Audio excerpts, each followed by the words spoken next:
સ્થાનિક સ્વરાજ્યની ચૂંટણી માટે આજે ઉમેદવારી પત્રો ભરવાનો અંતિમ દિવસ હતો।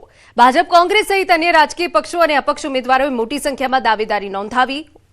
વલસાડ જિલ્લા પંચાયતની 36 બેઠકો, વલસાડ, ધરમપુર, કપરાડા, નાના પોંઢા, ઉમરગામ અને પારડી તાલુકા પંચાયતોની કુલ 150 બેઠકો, વાપી મનપાની 52 બેઠક અને ઉમરગામ નગરપાલિકાની 28 બેઠકો માટે ચૂંટણી યોજાઈ। ત્યારે અંતિમ દિવસે ઉમેદવારો દ્વારા શક્તિ પ્રદર્શન સાથે ફોર્મ ભરાતા રાજકીય માહોલ ગરમાયો।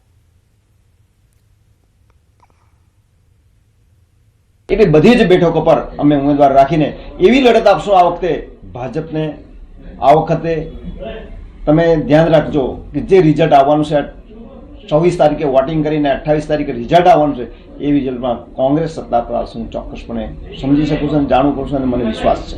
ગઈ વખતે જે અમે વિજય હાંસલ કર્યો હતો એના કરતાં વધુ વિજય હાંસલ કરીશું। અમે ગઈ ફેરી પણ 38 માંથી 36 જિલ્લા પંચાયતની સીટ મેળવી હતી। આ વખતે અમે 36 સીટ છે તો 36 સીટ ભારતીય જનતા પાર્ટીની આવે એવી અમે વ્યૂહરચના અને રણનીતિ બનાવી છે।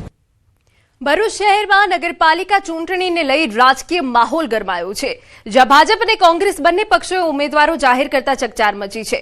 વોર્ડ નંબર 4 માં ભાજપ તરફથી હેમેન્દ્ર પ્રજાપતિ, જિગીશા પટેલ, પ્રજ્ઞેશ પટેલ, દક્ષાબેન વસાવાએ ઉમેદવારી ફોર્મ ભર્યા। બીજી તરફ કોંગ્રેસે પણ કેટલાક મોટા ફેરફારો કરતા વોર્ડ નંબર 1 માં હેમેન્દ્ર કોઠીવાલાને ટિકિટ આપી, જ્યારે શમશાદ અલી સૈયદનું નામ કપાતા ચર્ચા જાગી। વોર્ડ નંબર 2 માં કુતુબુદ્દીન ઉર્ફે કરણ સોલાનને ટિકિટ આપવામાં આવતા સ્થાનિક અસંતોષની શક્યતા વ્યક્ત થઈ। આથી ભરૂચની ચૂંટણી હવે વધુ રસપ્રદ બની।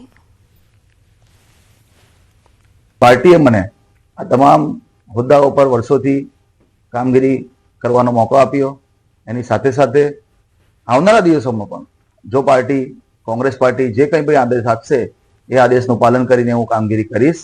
અને પાર્ટી જો ઈચ્છે કે પાર્ટીના એક વફાદાર સૈનિક તરીકે જો મારે પાર્ટીની ખુરશીઓ પથરવી હશે કે પછી બેનર લગાવવાના હશે તો પણ એમાંથી હું પાછળ હટીશ નહીં, કેમ કે હું કોંગ્રેસનો એક વફાદાર સૈનિક છું। વોર્ડ નંબર 2 માં અમારી ઉપર જે મેન્ડેટ આપેલો છે અમે ચોક્કસથી જંગી બહુમતીથી જીતીશું અને સમાજની સેવા કરીશું, લોકોની સેવા કરીશું અને નગરપાલિકાના લગતા જે કંઈ કામો છે, રોડ, રસ્તા, ગટર લાઈન અને જે કંઈ પણ બાકી રહી ગયેલા કામો છે, અમારા અગાઉના જે કાઉન્સિલરો હતા એમને પણ ઘણા સારા કામ કરેલા છે અને એમના બાકીના રહી ગયેલા કામ ચોક્કસથી અમે જીતીને પૂર્ણ કરીશું।